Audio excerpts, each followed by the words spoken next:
Hi, my name is Mel. Come along with me as I explore, travel, adventure, and create photography.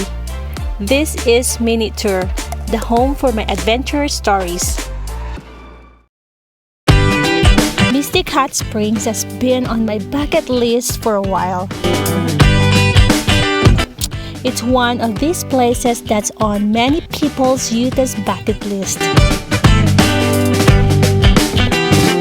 This hidden gem is very unique, rustic, wonderful, and has inviting vibes.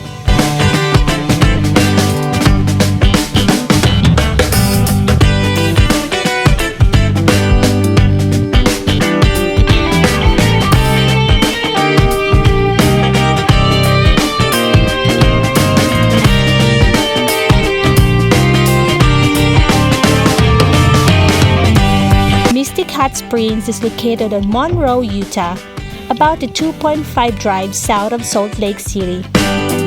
This is a perfect detour if you are on your Utah road trip.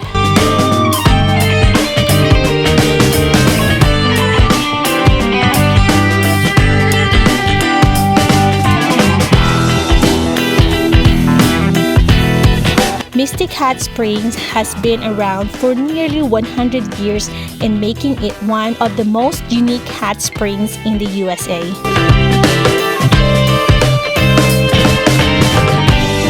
It's by far the most unique and least crowded hot springs in the area.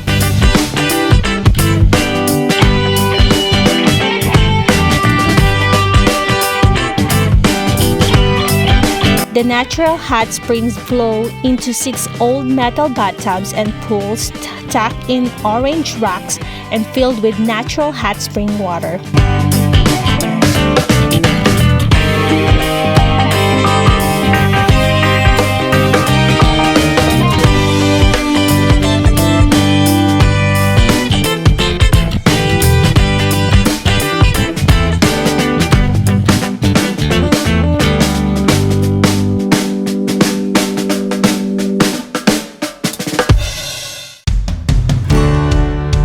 I love the unique red rock arch that you can take a hot shower,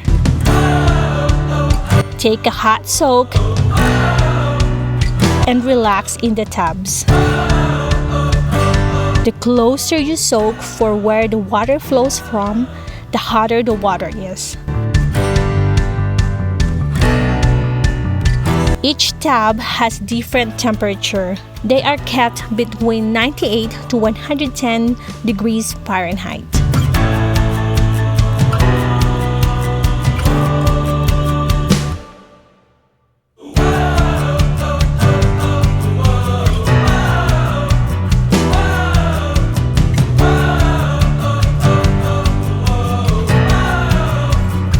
Be sure to make reservation in advance when planning to visit Mystic Hot Springs because they book up fast. The booking gives you a 2-hour time slot and is only available to book certain times of the day.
Mystic Hot Spring is one of a kind hot spring and experience.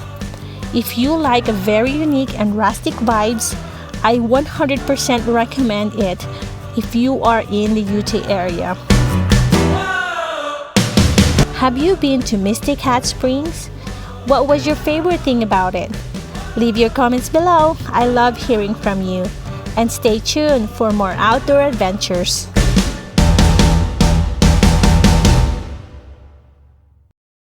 Thank you guys for watching. If you would like to watch more videos, just search MinuteTour.